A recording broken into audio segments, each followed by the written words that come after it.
ওরাও আসছিল, আন্তরিকতার সাথে আমাদের সাথে অনেক কথাবার্তা বলেছে এবং আরও কথাবার্তা হবে। আমরা আশা করতেছি যে এই সমস্যাটার তাড়াতাড়ি একটা সমাধানের ভিতরে আসবে। ছাত্ররা যেহেতু আমাদের সাথে বসছে, এটা ইঙ্গিত করে যে আশু আমাদের একটা সমস্যা সমাধানের দিকে যাচ্ছে।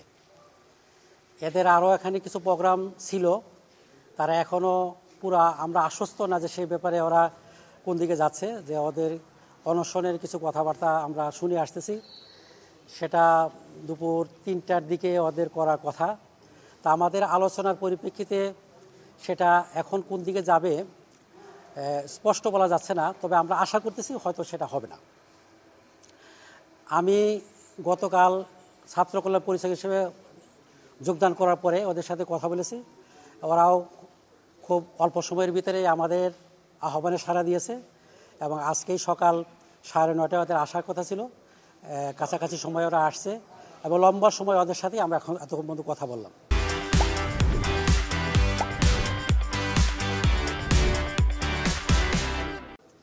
ওরা একটু লিমিটেশনের কথা বলেছে যে আমরা সংখ্যায় কম আসছি, আমাদের এই অল্প কয়েকজনের পক্ষে বড় একটা বডির সিদ্ধান্ত দেওয়াটা একটু মুশকিল, তাই বাকিদের সাথে ওরা কিছু কথা বলবে, আমাদের সাথে ওদের যোগাযোগ অব্যাহত রাখবে।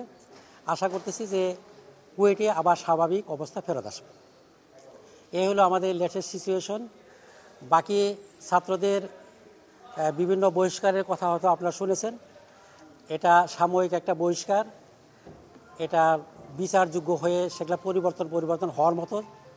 ছাত্রদেরকে আমি এটা আশ্বস্ত করেছি যে আমি ছাত্র কল্যাণ পরিচালক হিসাবে প্রশাসনের কাছে তোমাদের পক্ষ হয়ে এই জিনিসটাকে স্থগিত করা যায় কিনা বা স্থগিত মুক্ত করা যায় কিনা, যাতে তারা আপাতত বড় ছাত্র শৃঙ্খলা কমিটির সিদ্ধান্তের আগে এ ধরনের কোনো কিছু তাদের কাছে না পৌঁছে।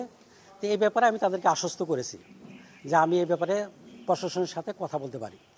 এখানে বিচারের সিস্টেম হলো, একটা ছাত্র শৃঙ্খলা কমিটি আছে, তারা ছাত্রদের যদি কোনো দোষ পাওয়া যায় তদন্তের মাধ্যমে তাদেরকে একটা চিঠি দেওয়া হয়, কারণ দর্শানোর চিঠি বলা হয় সেটাকে। সেই চিঠিতে তারা যদি সন্তোষজনক জবাব দিতে পারে তারা নির্দোষ, তো অধিকাংশ ক্ষেত্রেই তাদের কোনো শাস্তি হয় না। আর যে ক্ষেত্রে তারা উত্তর দিতে পারে না আর আমাদের কাছে প্রমাণ থাকে, সেখানে শাস্তি হয়। শাস্তির পরেও তারা একাডেমিক কাউন্সিলে এটাকে আপিল করতে পারে। একাডেমিক কাউন্সিল একটা বড় বডি, আমাদের এখানে প্রায় 100 জনের বেশি লোক আছে সেখানে, প্রফেসর, প্রফেসর, সিনিয়র লোকজন, বাইরের লোকও আছে, অন্য বিশ্ববিদ্যালয়ের কমিটির লোকও আছে, বিশাল বড় একটা বডি। সেখানেও ব্যাপকভাবে এটা নিয়ে আলোচনা হয় যদি তারা আপিল করে।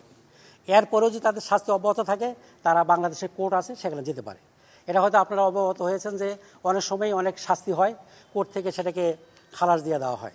তাই ছাত্রদের মানে ভয় পাওয়ার কিছু নেই এখানে, যে আমাদের কিছু একটা হয়ে গেছে।